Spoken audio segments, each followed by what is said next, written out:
Hello, everyone. Welcome back to the Cowboys TV podcast, season 2, episode number 31. Hope everyone's doing well on this Wednesday evening.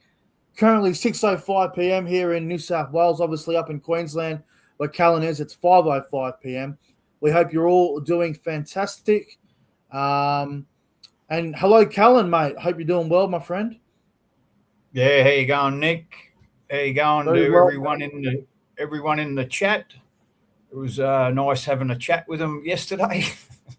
Yeah, I don't no, know, fantastic. don't know what goes on in that world, but yeah, because I get submerged in the world that me and Nick are talking about Cowboys, and I Yeah. don't realise, that we got millions of people tuning in to watch it. I don't know about millions, but we're getting there. It'll come. Believe.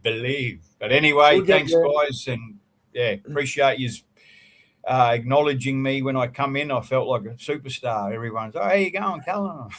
The whole heads are Well, here.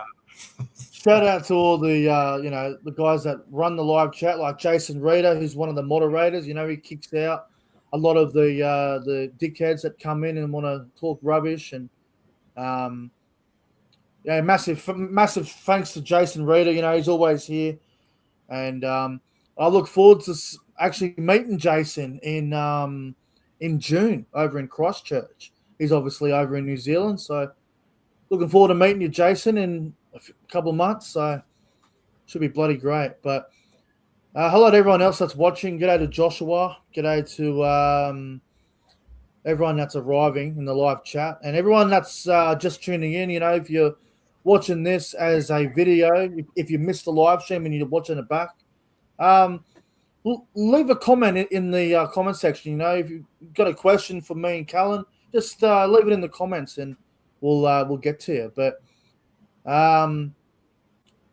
looking forward to round one, obviously coming up very soon, and the trials are over for us now. But just looking forward to the season ahead. Hello to CJ Moxley as well, who's just arrived.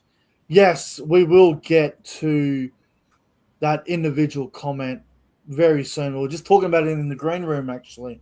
We'll have a talk about that very soon. All right, I think we should begin with the trial game. I think that's where we should start things. Cowboys Panthers trial game review. It was obviously a walk in the park. It was like a training run, really. What'd you make of this trial game the other night? 66-24 over Penrith. Yeah, thought it was awesome. The combinations, the defense was pretty good. We let a few tries in the second half. I just like the way everyone sort of the cohesion, and I just looks like that. I don't know, I might be full of shit. I don't know. Like, I think something's going to happen and then it doesn't. But I'm looking at these guys. I know it's only trial, but they looked really dialed in, man. Like, they looked really switched on. I hope it's not, a mirage, and I hope that, because the Knights look terrible in their trial and we look just awesome. So I'm excited too. Yeah, look, obviously, I know the opposition was very lackluster. It was probably worse than the Bulldogs, the opposition, and it was a training run at the end of the day. Honestly, it felt like a training run. Just everyone just scoring tries, and literally, I can't name a player that was awful. Like, literally, everyone did what they had to do. We'll get to Zach Laybutt very soon about that situation, but everyone who was out there did their job, and some of the other guys who were playing more minutes in the second half were impressive. Like Kai O'Donnell, I know before he came to the Cowboys, he was a very good back rower at the Lee Leopards, scoring tries a lot there, pretty weak, like regularly scoring tries. But for him to come on in the second half and get a hat trick just showed to me that he's worked his ass off in the preseason. And with Nanai out till about round 9, round 10, O'Donnell wants that back row position. And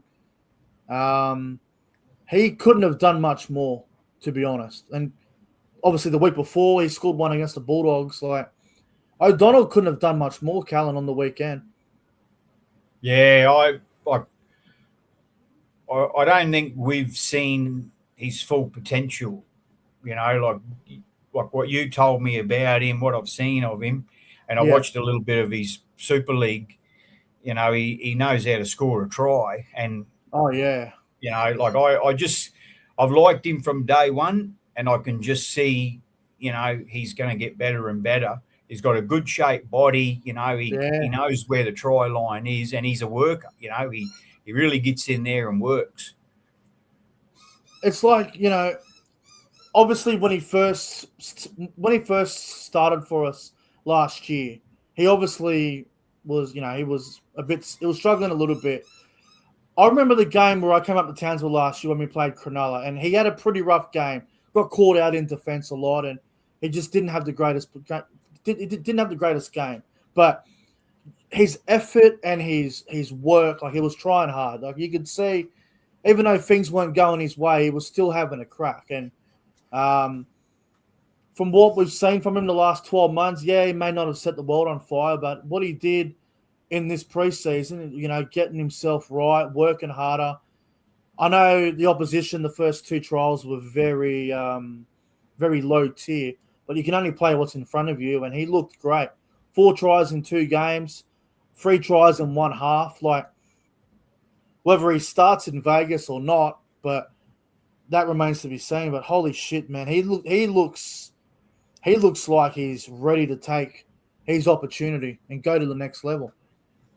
Well, because I don't think I've got him on the bench in the team that I picked. I went in that competition, Yeah, and yeah. like talking about it, you know, the more I think about it, like I reckon like he's probably got to come on because I've got Bateman there. I think I'd swap him for Bateman. I think I would as well. Bateman hasn't played any trials. He's underdone. Yeah. He's underdone, and Well, he's our future too, mate. You know, yeah, this and guy. the thing is, like, obviously Hill and Lukey will be one back rower. The question is, who do you put on the left? Do you go Sam McIntyre, who we said last week he probably deserves to start after what he's been doing for us off the bench the last couple of seasons, but you can't deny Kai O'Donnell's form. Like, yeah, I know the opposition was terrible, but you can't deny like form. And like I said before, I don't know what more he's meant to do. Like, I think, in my opinion, with a couple of injuries that we have to start the year, I think O'Donnell has to be in the 17. He has to be there somewhere. I think I have to find a spot for him. Yeah, me too. Like the 6-man bench, it's Yeah, not that big a risk having him there. I agree. You I know, agree. because at the end of the day, you don't even have to play him, but having him there, you know, that opportunity for him too. Like if he does come on and do those great things, Yeah. it's probably like not if we play him, but when we play him. The thing I like about it as well is, like, if he come off the bench, you could start McIntyre in the back row for the first 25 minutes. Then you could move McIntyre to the middle, bring on O'Donnell, play on that left edge, partner him with Clifford, and they could just cause havoc. Like, O'Donnell could be fresh, cause havoc. Like, it could be a pretty solid combination. Like, I just feel he has to be in the 17 now after what he's done in the preseason, and with Nanai out. I think he has to be there. I really do. Yeah, it's a great headache because It is a good one. Yeah. normally we're going in a little bit underdone. You know, now we're coming in like we're still missing a couple of players, but we're still Yeah. going, who we're going to pick, which is great. It's what we want. It's what we Yeah. want, because the last thing you want going into a round one game is, oh, this guy is going to be in that position regardless, blah, blah, blah. It's good to have guys fighting for spots. That's what you want. And, players can get too comfortable and then they get to game day, and if they have a bad game, they're going to be thinking, "Oh, my position's safe. It's all good." I think I think it's great that we've got competition for spots. Like Griffin Neame would probably be our starting front row if when he's back, ready to go.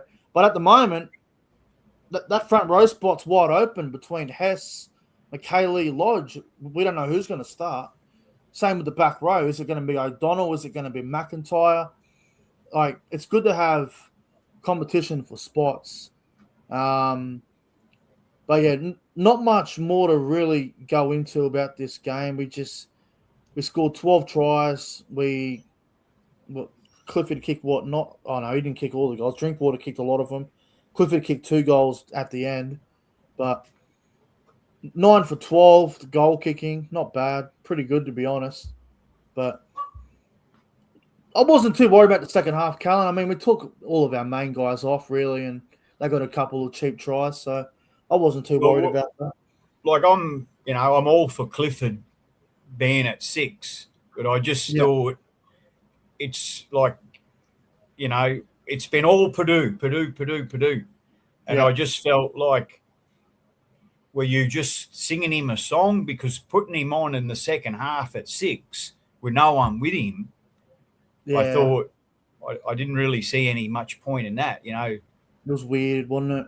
It was It's Purdue like, and give him a Liam fair Sutton. shot, like, with Dearden, or just cancel the experiment, put him in center, and let's fucking go to town.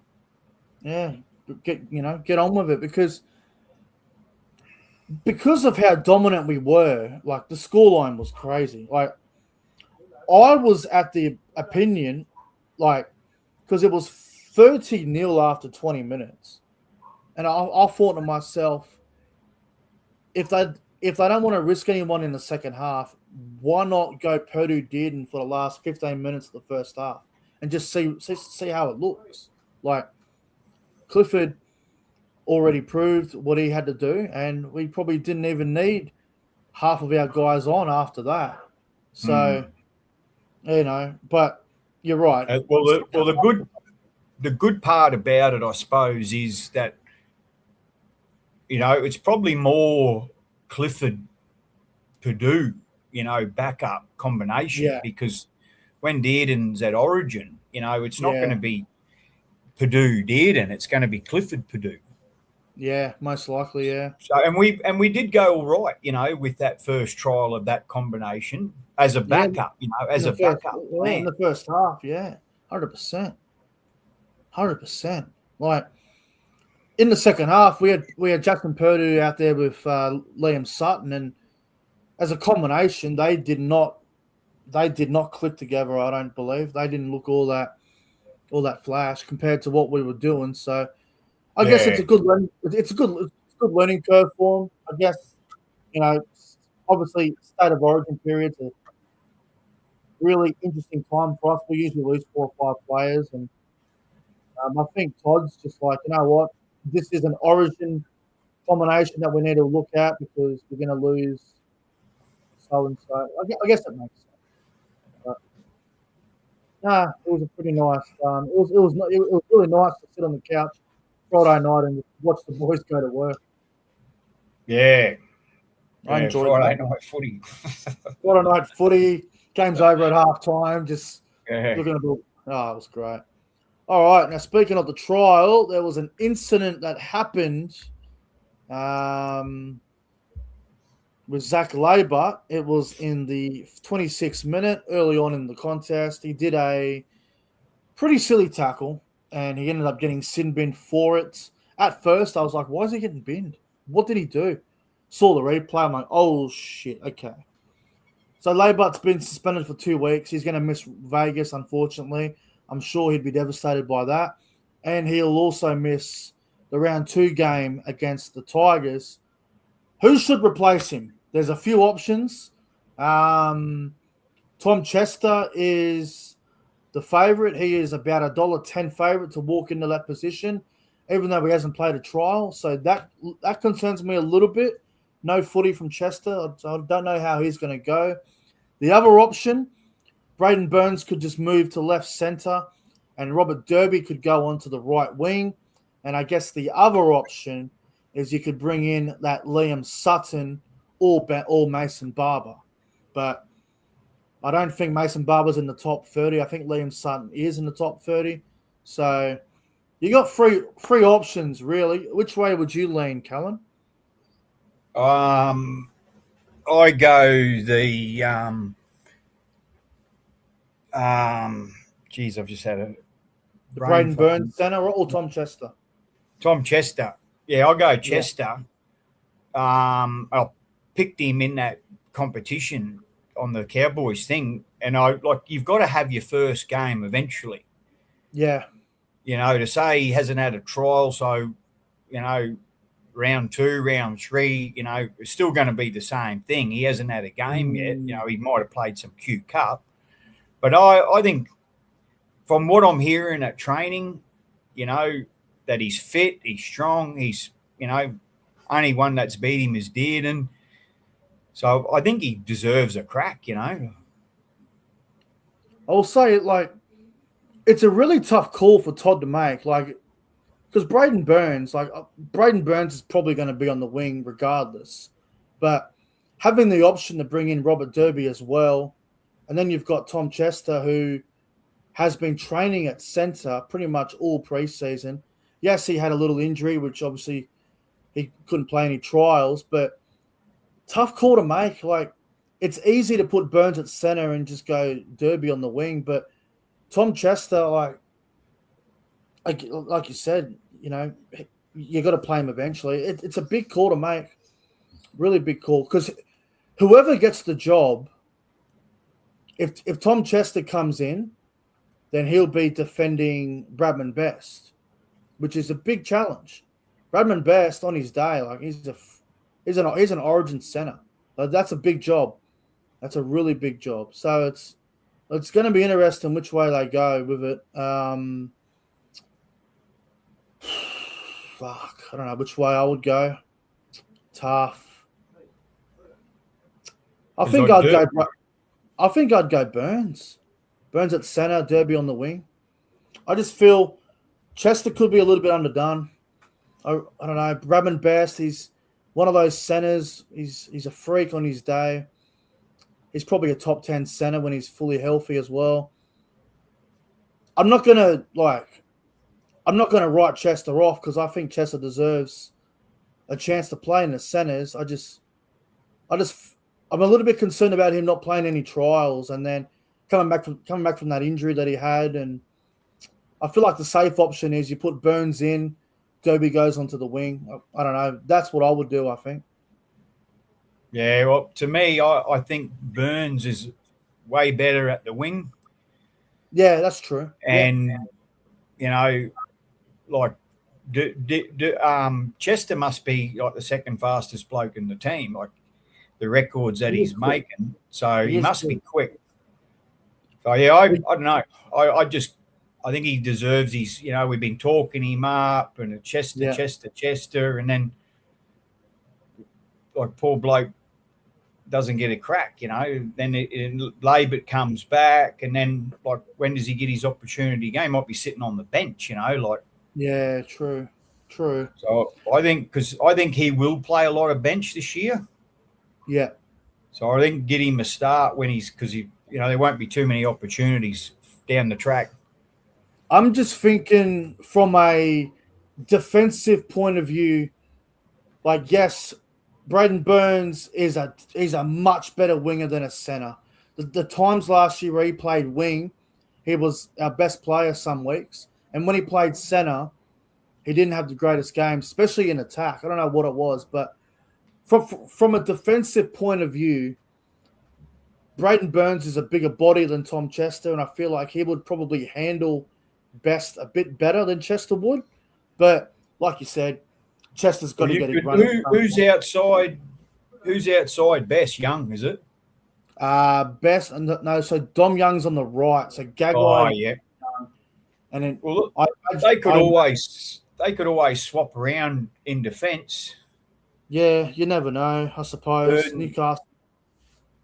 I just because Dominic Young plays on the right, so it'll be James Schiller or Marju. We'd be one of them on the wing. I think it'll be Schiller, but yeah, I don't know. I just feel like Braden Burns is a bigger body defensively. He would probably do a better job defensively against Best, but you can't write Chester off, I suppose. I guess it's a tough call to make. It really is. It's a tough call to make. I think if if they go Burns and he doesn't play well, then Chester might play the Tigers game. Like it's hard to know. Well, to me, if like who do you have if you don't? Because if you're not going to pick Chester, Yeah, and then things like to me, I'd want Chester on the bench yeah, if you don't want to pick him. yeah. It's just tough. I don't know. Like Because you whichever like, way they go. because two players aren't going to be played on the bench. Nah, that's right.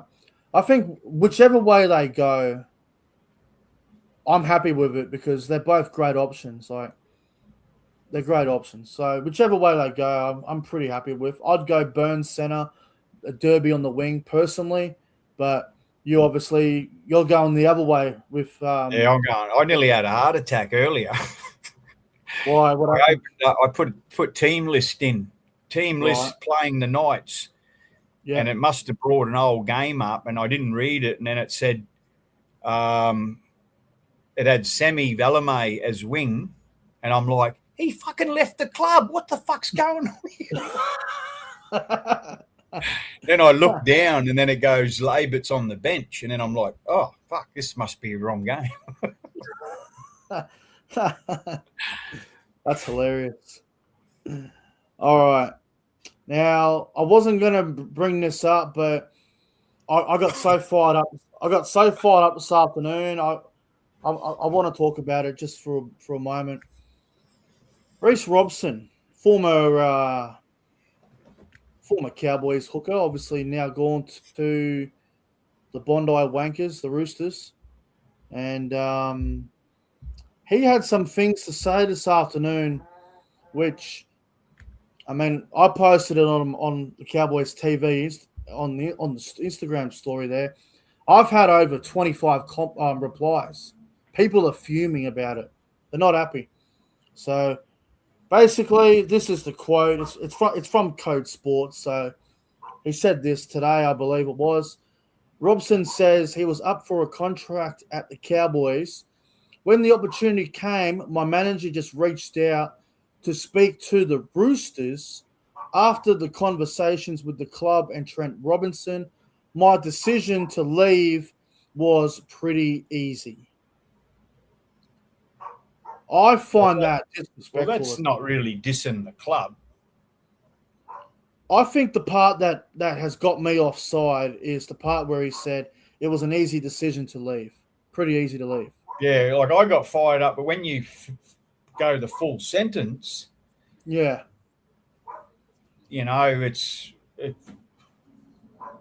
like you know, like you're a Sydney bloke, you know, like I'm a Queenslander, and for me, you know, I prefer Queenslanders playing for Cowboys. Right. Now I understand that a New South Wales bloke who's from Sydney or wherever he's from, who's living in Townsville, there would probably be family, whatever else. So is he saying that it's easy because Roosters is a great club, great opportunities, you know, they got all the rorts in the world with the family, blah, blah, blah? Or is it because he doesn't like us? Because that's how I take it. As soon as I seen that, it was an easy decision. I'm like, you fucking cunt. You know, like, how dare you bloody say it's easy to walk away from us? You know, but was it easy to walk to them because of whatever, you know?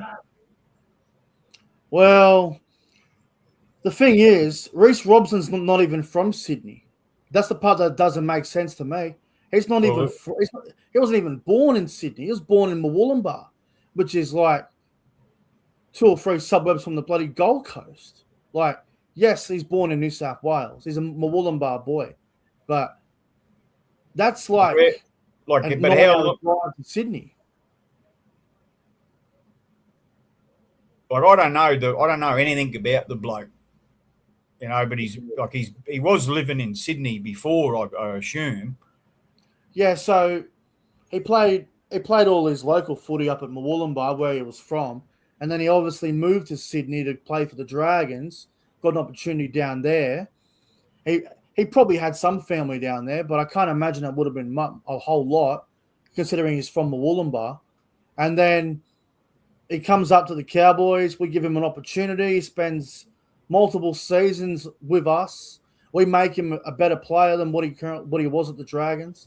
We make him an Origin player, for crying out loud.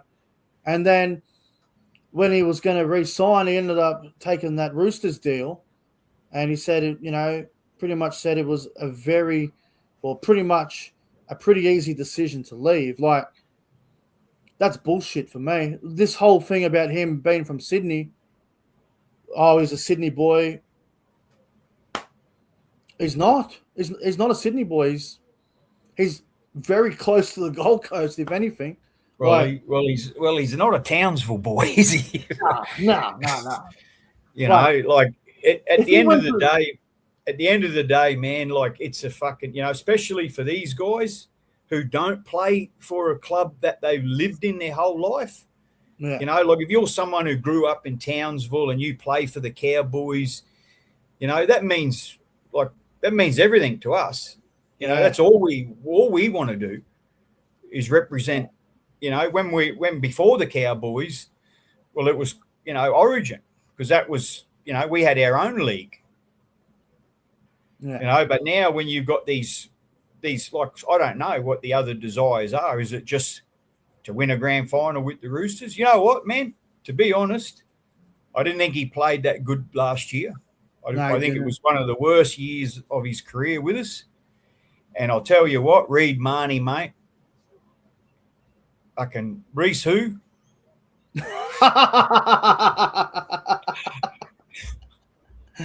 Oh, I love that.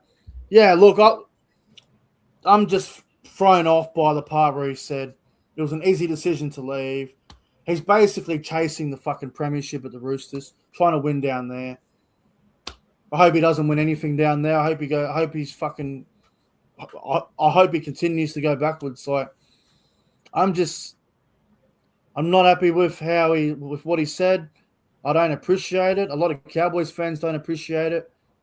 And like, whether Reece Robson was always going to become the player that he is now, I guess we'll find out how he goes at the Roosters. But with all due respect, and this might sound a bit harsh, we actually made Reece Robson relevant. He was a nobody until he came up north. No one knew who he was. He was just a backup at St. George. Didn't get much of time. We made him a star. And for him to walk out the way he did, obviously not many people liked the way he left, go down to the Roosters. He comes out today, says it was easy. It was pretty easy to leave. Nah, he can get fucked. I can't wait. I can't wait to be playing. I can't wait. Magic round, we play him, and we play him in Townsville in round 22. So I think our home fans will absolutely let him know. And you're right. Reed Marnie all the way. Let's go, Reed Marnie. He's gonna kill it for us. Yeah, man. And he's, that way that he's come in, and he's like almost an exact opposite of his situation. He got fucking tossed to the side. Yeah, but and he, like he said, he didn't even tell me. Why he didn't want me. Yeah. He had no idea. So, like, to me, like, I like him. I met him. I shook his hand. He seems like a nice bloke, because I was that immersed, shaking hands, and I was carrying on, and I was, making videos and having a bit of fun with the boys. He was sitting right next to Clifford. Yeah. And because I felt like I was drunk, I was that bloody excited and and then I've seen Clifford, and hey, how you going, mate? Rah, rah, rah. And I missed him because he was outside, and I went, hey, how you going? He goes, I already signed it inside. I go, did you? I must be losing the plot. I didn't even notice him, mate.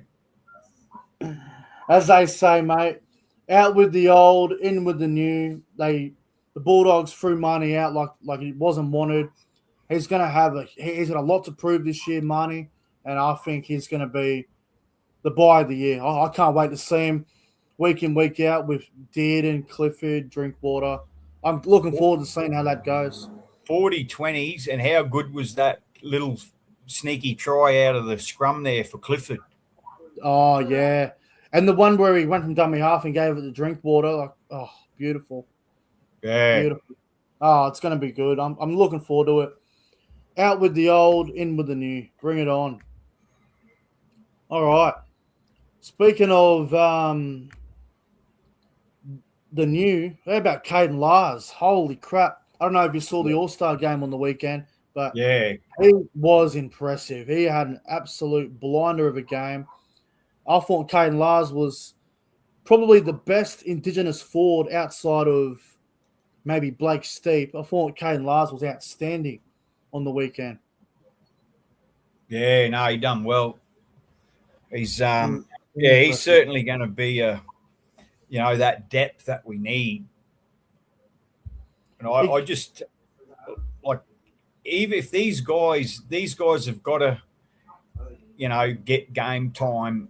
Like if Todd doesn't feel like they're going to make the 17, I think it's important just to give them a little bit of just to keep them juiced up, man, ready to go all the time. yeah. Look, Caden Lars for me, he's one of those blokes where if he made the bench or if he made the starting side, I wouldn't even be that surprised. Like he's got so much promise. He played a lot of football for us at the back end of last year, just sort of, you know, learning, I suppose, and um, learning from his mistakes and just getting better as a rugby league player. But he could make our team. I think he should make. You can't put everyone on the bench, but he's got to be a guy that's very close to making the side. Mm. It's got to be close. There's that, because that bench, because like my bench is Edwards, McKaylee, Lodge. I did have Bateman. I probably put O'Donnell. Yeah. But I didn't have for my 6-man bench going to Vegas. I haven't got a back on there. Right. Okay. Like my thinking, if something goes down, well, we've got McIntyre. Harrison, Edwards, and McIntyre who can nearly fill any position anyway. Yeah. Good point. Good point. Yeah, my bench. I think I've got it. Like Caden Lars is probably he's close. I think he's close. I need to go over it again. But his performance on the weekend in the All Stars game, he played 49 minutes. He had 132 run meters, which is very good off the bench. He had 59 post contact meters, 29 tackles, and he only missed one tackle for the game. So it was very impressive. Well, you know what the good thing about that game is? I was listening to the commentators and they were saying that Connor Watson, well, he loves, obviously representing his culture, Yeah. but he said it's a solid hit out. It's not a trial. He said it's a Yeah. solid hit out that gets you ready for NRL. So Lars is out there playing NRL dudes, mate. He's not playing, the Reserve grade guy. Queensland Cup or New South Wales.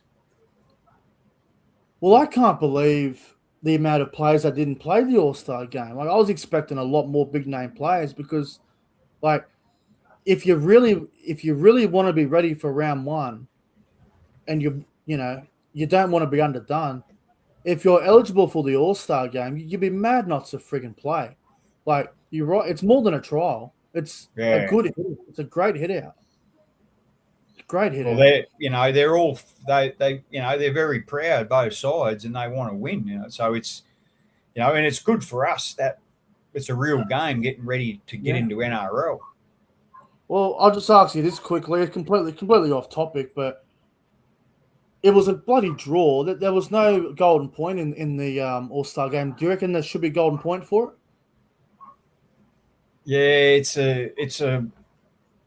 a hard one because those are when the injuries, that fatigue, Good point. it's like I know it's pride and passion and all that sort of stuff, and we all want a result, but that, like it just if no one gets a try, can be quite drawn out. Yeah. And then probably, I don't know, if they got a game following it for probably Fox time slots done. The broadcaster will be so angry if it goes over all the way. Shit. It, Again. oh shit, we're supposed to have the friggin' news on. Oh crap, we're 10 minutes overtime. Oh, they'll be losing their minds. But yeah, no, I was impressed with Caden Lars. I thought he did really well, and I look forward to seeing more of him. Andrew Johns actually kept praising Caden Lars during the coverage on Channel 9. So Andrew Johns is a big fan of this bloke. So he said, what club did he come from before? And I think one of the commentators said he's been at the Cowboys since he started. And Andrew Johns leave him alone, Joey. Fucking leave him alone. Andrew Johns, he pretty much said he's one to watch going forward. So look out. The Newcastle Knights might try and bloody take him. Look out. Yeah. Bastards. But yeah, nah. It's good to see like commentators actually acknowledging like the guy's got potential. So good stuff. Good stuff. Yeah, like especially when they can waffle, and then like to hear something encouraging, especially when it's your player, Yeah. Yeah. Because how many times have we seen over the years where we've had some good young guns coming through and they never get a mention. But the moment they sign with a Sydney club, it's they won't stop talking about him. It's like that Galvin. Yeah. If he was at the Warriors or the Titans or even the Cowboys, he wouldn't get the hype that he gets right now in Sydney. But because he's at the Bulldogs, they can't stop talking about him. Yeah. Yeah. But yeah, good. Well done, Caden Lars. Good performance. Now, I don't think I've ever asked you this, Callan, and I just want to get your opinion on this. Has Jason Tamalolo's 10-year deal been a success? A lot of people on social media think that, we should just let him go and let him retire. I think Tamalolo's still got something left in him that he can, I think he can still go and do some great things for us. But a lot of people on social media have been talking about it lately, about him, 10-year deal, blah, blah, blah. What's your opinion on the 10-year deal? Has it been a success in your opinion? I think it has. It's like the argument I had to you, is Clifford going to take us to a grand final? Well, is Purdue, probably not. These, open-ended sort of, what we couldn't get anyone else because we'd given him so much money. There's a lot of blokes getting more money than that now. Yeah. So like that money back then, like that's back then money. The big players are getting better money these days. He's still the difference, mate. I like a lot of people are still backing him up too, because I gave all the credit to Clifford when we were winning, but he was the man who come back with Clifford. Yeah. And then you go and look at the game again when you sort of have that in your mind and you go, oh, fuck. And then you read the stats. Yeah. To me, you can't just read stats or you can't just watch the game. You've got to read both. Yeah. Because sometimes they're not that reflective of each other. But when you look at it and you go, geez, he's played well, and then you look at the stats and you go, geez, look at the meaties, So to me, he makes that impact. He makes a big impact. I just don't think Todd Payton has got the best out of him. That's my argument, It's been my argument with Todd Payton with a lot of our team. I don't think he's gotten the best out of him. Yeah, well, especially when Todd first came up, and I think it was a round one game. We lost to Penrith like 24-0, and he pretty much attacked Tamalolo in the press conference right right there and there. And I believe their relationship has gotten better over the years. But yeah, a lot of people believe that they've never gotten on. But I think if they really didn't get on, I think Tamalolo wouldn't be there still. I don't know. But Well, like you think I don't like Peyton. It's nothing to do with that. But what I've seen is the way that he's, like to me, it's been a scapegoat, an excuse. Come out of that press conference, you just become the sheriff, and then you want to bag out our top man. What you think it was his fault that we lost? That he's, maybe he wasn't doing what he should have been doing, working harder or whatever. You go and tell him that in the dressing room, brother. Yeah, not in press conferences. Have some fucking respect, man. It took, I reckon it took maybe 3 years just to settle that argument, because last year and obviously in 24 when we made the semis, the talk of that absolutely settled down. I haven't heard much about that Todd Payton versus Tamalolo stuff the last 2 years, but the first 3 years that Todd was there, 21, 22, 23, it took a while for everyone to stop talking about it. But I think it has settled down a lot now. But yeah, back then I was really concerned about that situation. But back to Tamalolo, I think it's been a success. Like, yeah, I know it was a couple of years there, a couple of years where we just weren't going all that good. But he was the difference, like you said. Like there was a period there when we were going horse shit. We couldn't even win without Tamalolo. We couldn't win without him. We couldn't win. And then he came back to win, 2 or 3 games in a row. And I'm like, well, that's why we pay him $1 million, because he's the fucking best forward in the game. He's the difference. We need him on the field if we're going to win. Last year, and I would say 2024 as well, we finally started to learn to play without Tamalolo and actually win games without him. But last year, Tamalolo played 10 games. We won 6 out of 10 with Tamalolo when he was there. So he's important still. He still makes a difference today. And like 2 of them losses was the first game back against Broncos. And then another one of them losses was the Warriors, which that was a very close game. Very close game, So 4 points. A lot of them, could have been an 8-10 difference. It could have been them games. Look, you go back and watch them games as well. Like, they could have went either way. Like the Broncos game was like 12-10, 12-all. Like, that could have went either way with half an hour to go. The Warriors game, we actually made a big comeback, and we nearly pinched it at the end. Like, you just reverse a couple of results and it's all different. But to me, like he's probably not at Matt Scott's level, because I always believed, I know he was our captain, co-captain, but he was our spiritual leader. He was our leader, yeah. The way he marched, mate, he never talked, like not like Thurston, but he just led with his actions. And I reckon Tamalolo's that man now. He's not a talker. He just gets out there and he just rips in. He's probably the only thing he's a good defender, but he's never been, I'm just trying to think of someone who, those big Steve Maddai type tackles. Yeah. Like who just, get someone out of nowhere and just whack. Like he's never really been that man. I've always wanted to see a bit more aggression in him, but he is what he is, and I think we get on behind him on what he's doing. Yeah, 100%.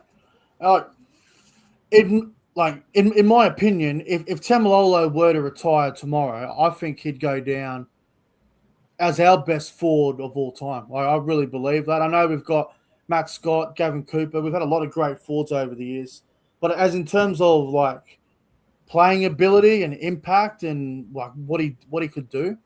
Well, I I don't think think he's got the Tamalolo's one record. of the best ever. I think he's got the record for the award of player's player. Yeah, Like he was like every year, mate. It's been Dearden lately, but every year it was him, man. You know, because he was that man. That you know, don't ask me. Ask his mates. What do they reckon? Yeah, 100%. Like, I think when Tamalolo retires, I think there'll be I don't know if there'll be another Tamalolo statue or there'll be a Tamalolo stand at the stadium. Oh, it's got to be. There should there'll be be a some. Matty Bowen and a Tamalolo statue. I don't know why there isn't one that right now of Matty Bowen right next to JT. I don't know why there isn't one there. Like, when I first went to Townsville in 2024 for my birthday and we played the Tigers, I knew the first statue was there. But I asked someone, I'm like, why is there not a Matt Bowen statue? Like this Matty Bowen, like, yeah, he didn't win a comp for us, I know, but he was before Thurston came along and become the superstar.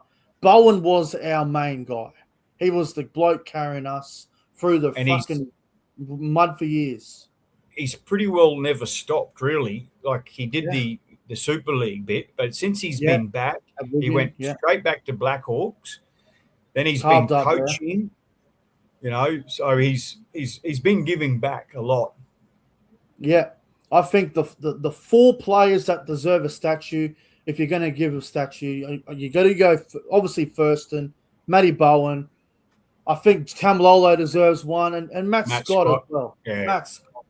If you don't want to put statues out for everyone, at least give them a stand in the crowd, like in the stadium, like the Matt Scott stand or whatever. Yeah. I feel like that needs to happen. Oh yeah, man. Next time I'll be in Townsville for the first home game when we play the Titans.